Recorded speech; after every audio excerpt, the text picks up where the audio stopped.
questions that he can't answer, the other two assistant chiefs may be able to do that. Okay. Awesome. Come on through. All right. Hey, are you guys ready? Is anybody doing the applied mic or hand mics? Okay. Oh, sorry. Can I see back 1 second, please? Sorry. John, yeah, I sorry nature. Did you say sorry, nature? Yeah. There's one more. Okay, it's starting now. Okay. Awesome. Yes, sounds good. Drew, it's starting now. Yes. He's gonna start shortly. So, is it okay? Is it okay if we start right at 6? I am good to start whenever everybody Okay. else is. Are you guys all okay with that? Starting right at 6? Yeah. Starting at 6? Yeah, Yeah. 2 minutes. Well, okay. Starting You at can- 6. We'll start at 6. We'll start right Okay. at 6. 5:59. 2 minutes. That gives me a second to Okay. catch my breath. We're all sort of in the same boat Do here. you need any names, Phillips? Yes. Okay, you got the knowledge Yes. already. Okay, nice.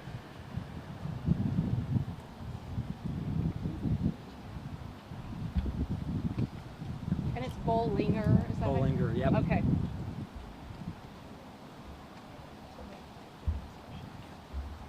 No. Bold. Yes.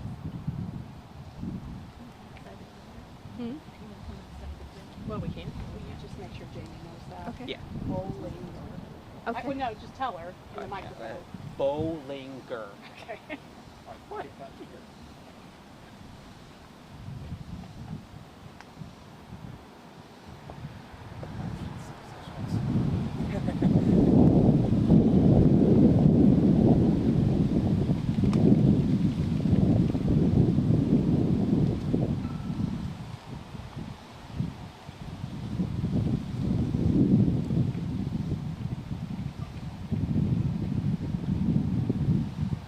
There's a big stick right behind you, so don't step on it. It's not the one he tore So off. that's what I would do. Make for a funny shot.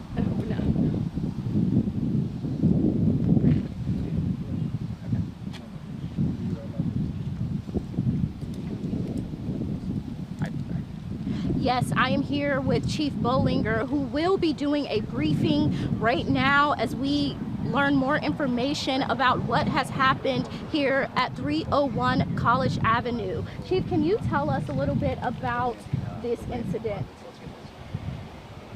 All right, are we all ready? He's starting right now. All right.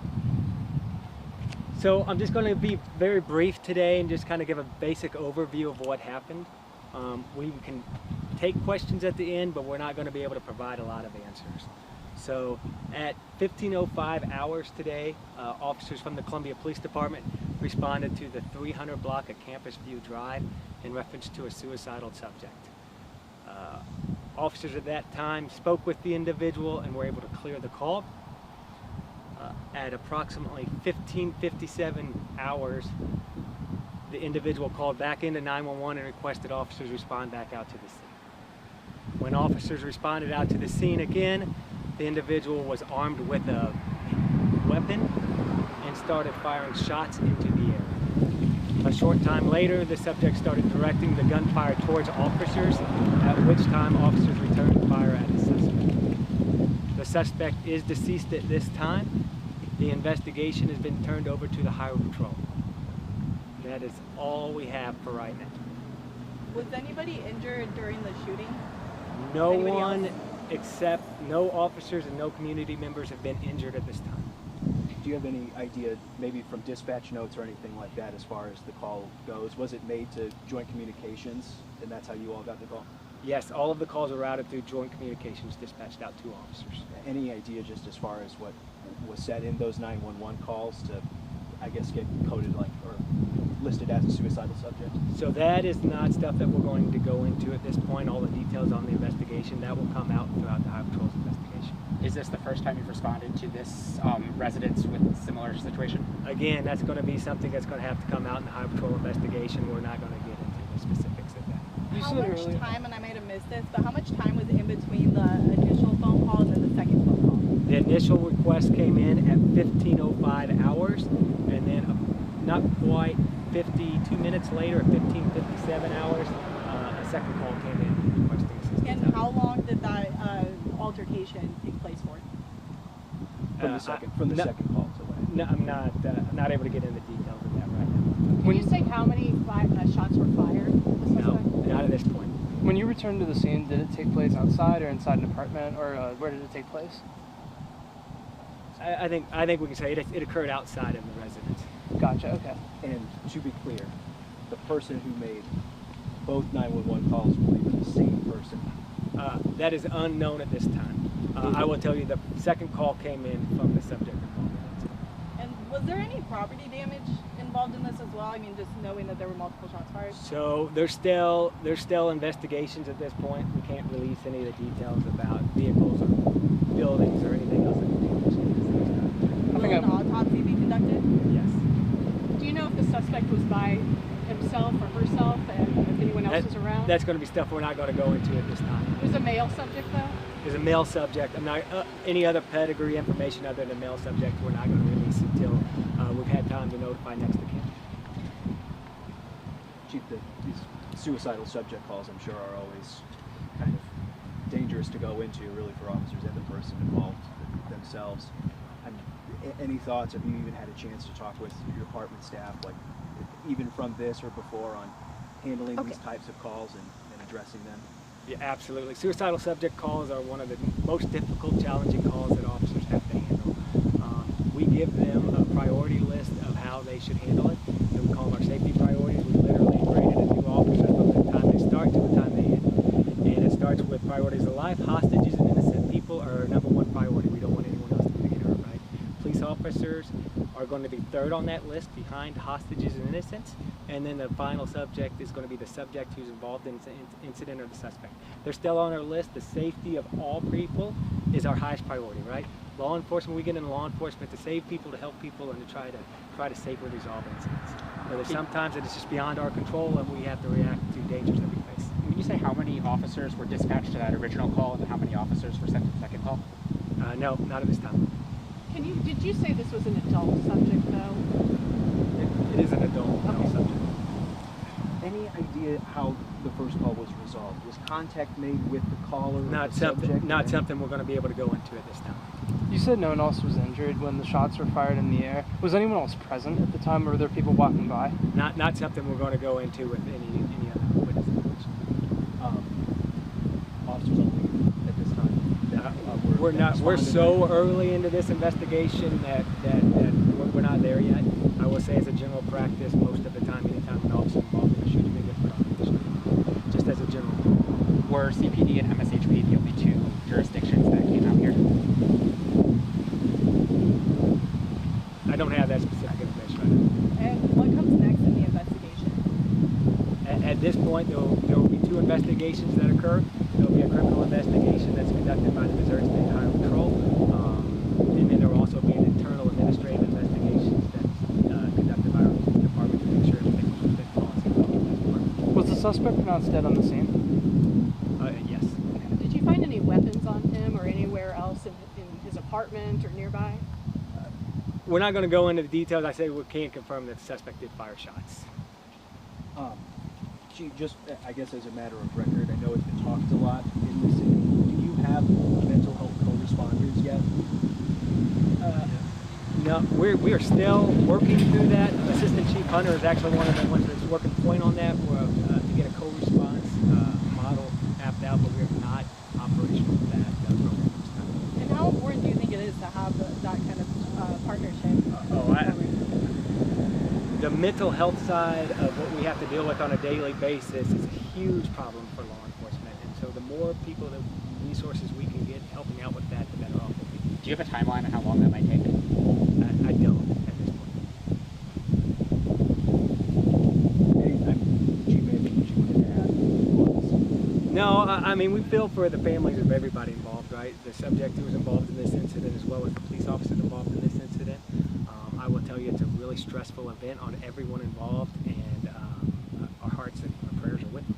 So. Chief, do you want to add anything?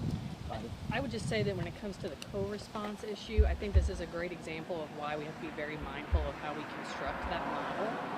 This is a perfect example because we got to think about what we're sending people into, and sometimes situations like this can change very rapidly. So co-response is going to have to be really well thought through, because I think while we would love to say there's incidents and times where, hey, we can get out of the business of doing this, that, or the other, sometimes with mental health calls, they can become dangerous very quickly. So when we put all that together in the end, I think we'll be very, very deliberate about how those policies are constructed, keeping in mind things like this. And this has to weigh heavily on officers and those involved in this. Will there be counseling available for them as well? Absolutely. And what's the protocol for any officer involved shooting? Oh, so we have steps that they go through that they're required. They speak with someone. They can obviously, we have a peer support team at the department that's completely outside of administration. So they can talk with peers that they have on the department about things that's confidential. So they have a lot of different avenues. We have EAP for the department, but they have a lot of different options. So yeah, it's part of the process of what we're doing. And then my final question for you guys is just how helpful was it to have those other departments come out here and respond with them, including the Missouri State Highway Patrol? I honestly, I was here fairly early on. I couldn't even tell you exactly which all departments responded to this because there were so many people, but obviously we have a lot of cooperation and friendship with our responders in the area, and we appreciate everybody that showed up, whoever that was at this point. We don't really know at this point. I did, just if you don't mind, maybe Chief Bowling would be. No, absolutely. As far as details on the call here, can you say which building it happened outside of? I don't want to get into specifics, but obviously there's a lot of police presence around a certain area. That's what it is. And to be clear, can you say an officer or anybody just did fire their weapon during this incident? Yes, we had officers fire their weapon during this incident. I mean, more than one officer. I'm not going to go into the details on that right now, but Could it have been suicide by a gun of the police officer, like shooting at a police officer? Could that have been like a suicide mission? Absolutely. But again, I can't speculate on to what his motive is at this time. I will tell you that a common phenomena, and just in general terms across the country, suicide by copyright, we've heard it everywhere, is where people will end up making the police end up killing them, right? Putting us into positions where we have to act, or where ourselves are going to be harmed, or our partners are going to be harmed, and that's an unfortunate reality. I can't say that's what happened here yet. Do you know what type of weapon the suspect was using? What type of weapon that? Nope, that's part of the investigation. We're not going to discuss it yet. There's lots of tape up around here. So for residents of the area, is there anything they should know about getting back to their apartments? Yeah, so they need to not cross the yellow tape and be escorted onto any areas within a perimeter of a crime scene. We'll work with them to make sure they can get access to their homes and vehicles and everything else, but they're just going to have to. Do you have an ETA how long that process will be? It's going to take a while. It's not going to be a fast process. And just as a matter of course, do we know yet if whatever killed the gentleman involved in this was an officer's gunshot, their own gunshot? We can't determine that until the investigation is completed. At any point, do you think that people were in an unsafe environment by being around neighbors? You know, how long was the gunfire that last? I will say that when active shots are being fired, I mean, that's always an unsafe environment. And if anybody ever finds himself in that situation, the best option is to flee the area, right? Go find safety. Like that run, hide, fight's a real thing. Run, get out of the area if you find yourself in the middle of gunshots. How long did it last approximately? I don't have that details yet. All right, that's it. No more Thank questions. you. Thank you. Thanks, Chief. Thank you. Thanks, Chief. Thanks.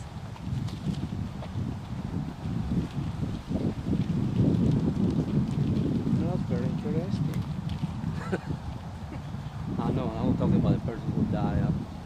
God bless him.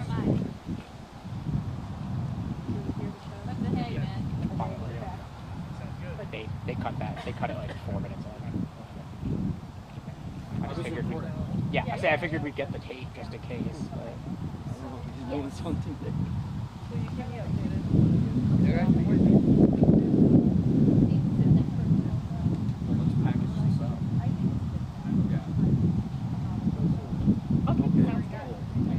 Because I was talking about our game before that. Well, message out you use. Oh, okay, yes. Mic check, mic check, mic check.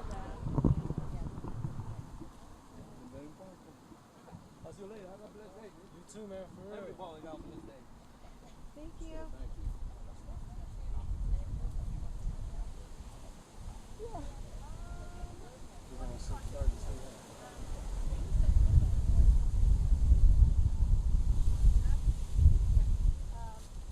Okay, awesome.